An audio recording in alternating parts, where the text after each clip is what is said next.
The people of this nation have spoken.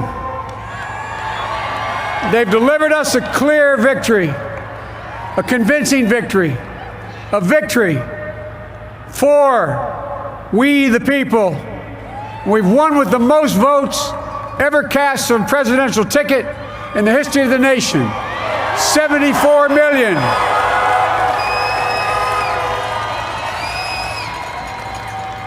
What I must admit has surprised me. Tonight, we're seeing all over this nation, all cities and all parts of the country, indeed across the world, an outpouring of joy, of hope, renewed faith in tomorrow, bring a better day. And I'm humbled by the trust and confidence you've placed in me. I pledge to be a president who seeks not to divide, but unify. Who doesn't see red states and blue states, only sees the United States. And work with all my heart, with the confidence of the whole people, to win the confidence of all of you. And for that is what America, I believe, is about. It's about people. And that's what our administration will be all about.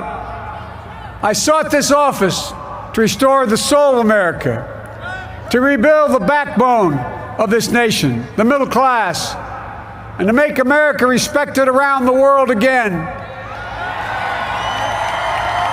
and to unite us here at home.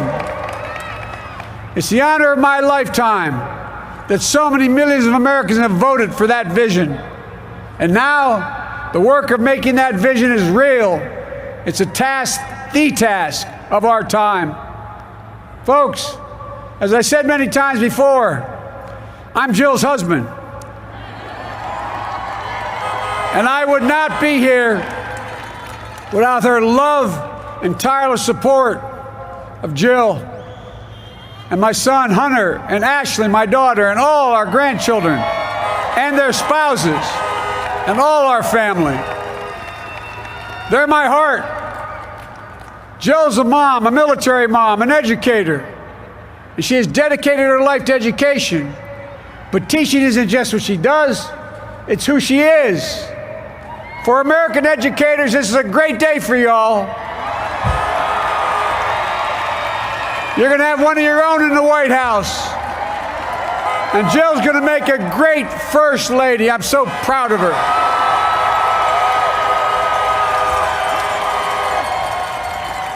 And I'll have the honor of serving with the fantastic Vice President who you just heard from, Kamala Harris, who makes history as the first woman, first black woman, the first woman from South Asian descent, the first daughter of an immigrant ever elected in this country. Don't tell me it's not possible in the United States. It's long overdue. And we're reminded tonight of those who fought so hard for so many years to make this happen. But once again, America's bent the arc of the moral universe more toward justice. Kamala, Doug, like it or not, your family, you become an honorary Biden. There's no way out. To all those of you who volunteered and worked the polls in the middle of this pandemic, local elected officials, you deserve a special thanks from the entire nation. And to my campaign team and all the volunteers and all who gave so much of themselves to make this moment possible, I owe you. I owe you. I owe you everything. And to all those who supported us, I'm proud of the campaign we built and ran. I'm proud of the coalition we put together, the broadest and most diverse coalition in history. Democrats, Republicans, independents, progressives, moderates, conservatives, young, old, urban, suburban, rural, gay, straight, transgender, white, Latino, Asian, Native American. I mean it, especially for those moments, and especially for those moments when this campaign was at its lowest ebb. The African American community stood up again for me. You've always had my back, and I'll have yours. I said at the outset, I wanted to represent this campaign to represent and look like America. We've done that. Now that's what I want the administration to look like and act like. For all those of you who voted for President Trump, I understand the disappointment tonight. I've lost a couple times myself, but now let's give each other a chance. It's time to put away the harsh rhetoric, lower the temperature, see each other again, listen to each other again. And to make progress, we have to stop treating our opponents as our enemies. They are not our enemies. They are Americans. They're Americans. The Bible tells us to everything there is a season, a time to build, a time to reap and a time to sow, and a time to heal. This is the time to heal in America.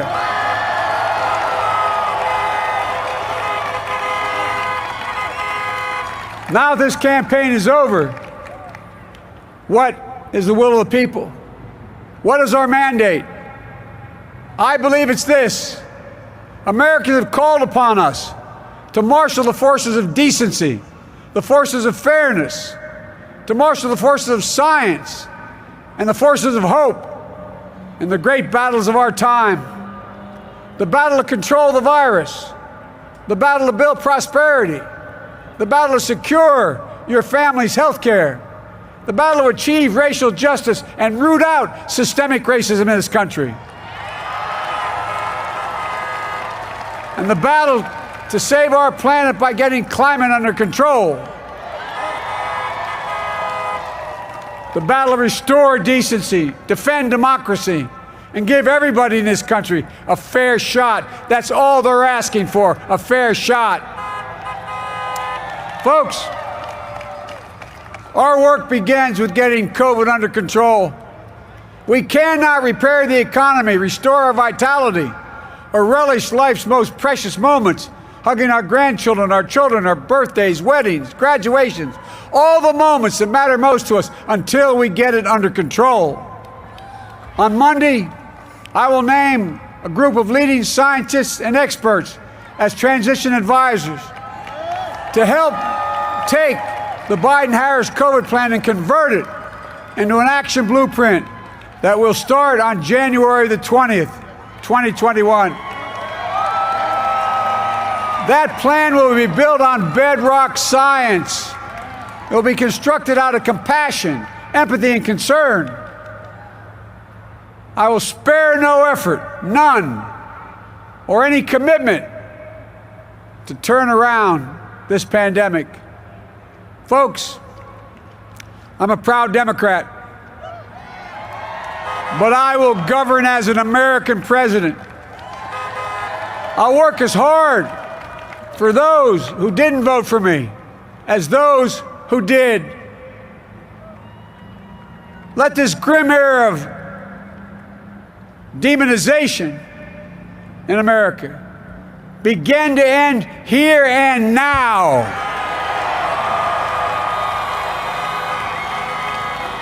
The refusal of Democrats and Republicans to cooperate with one another, it's not some mysterious force beyond our control. It's a decision, a choice we make. And if we can decide not to cooperate, then we can decide to cooperate. And I believe that this is part of the mandate given to us from the American people. They want us to cooperate in their interest. And that's the choice I'll make. And I'll call on Congress, Democrats and Republicans alike, to make that choice with me. The American story is about slow yet steadily widening the opportunities in America. And make no mistake, too many dreams have been deferred for too long. We must make the promises of the country real for everybody, no matter their race, their ethnicity, their faith, their identity, or their disability. Folks, America has always been shaped by inflection points, by moments in time where we've made hard decisions about who we are and what we want to be. Lincoln in 1860, coming to save the Union. FDR in 1932, promising a beleaguered country a New Deal. JFK in 1960, pledging a new frontier.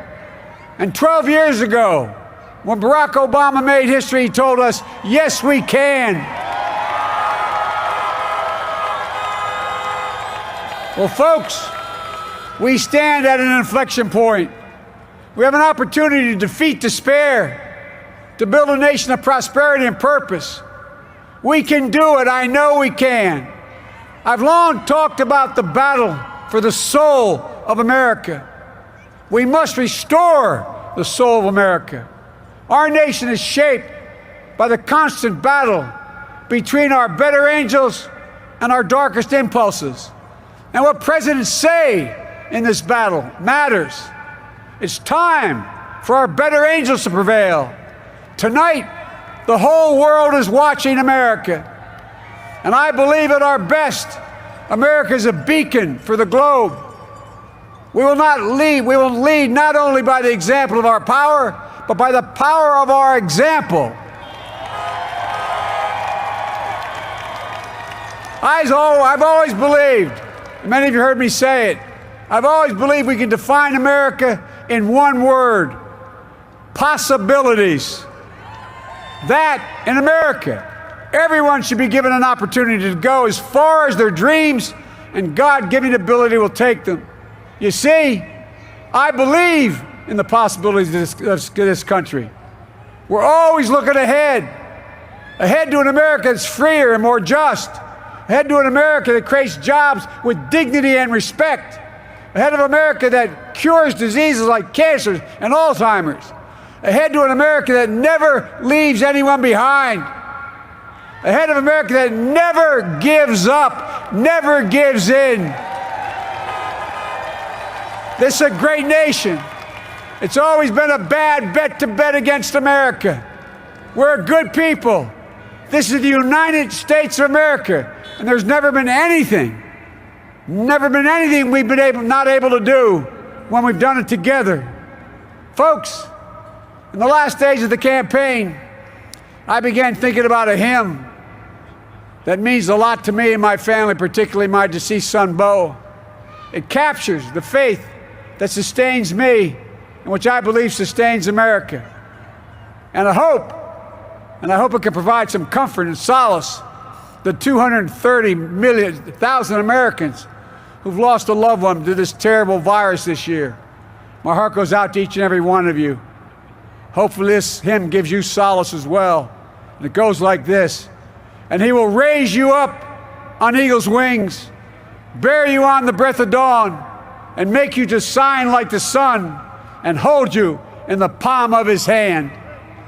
And now together, on eagle's wings, we embark on the work that God and history have called upon us to do, with full hearts and steady hands, with faith in America and in each other, with love of country, a thirst for justice. Let us be the nation that we know we can be, a nation united, a nation strengthened, a nation healed. The United States of America, ladies and gentlemen, there's never been anything we've tried we've not been able to do. So remember, as our grandpapa used to say when I walked out of his home when I was a kid up in Scranton, he said, "Joey, keep the faith." And our grandmother, when she was alive, she yelled, "No, Joey, spread it. Spread the faith." God love you all. May God bless America, and may God protect our troops. Thank you, thank you, thank you.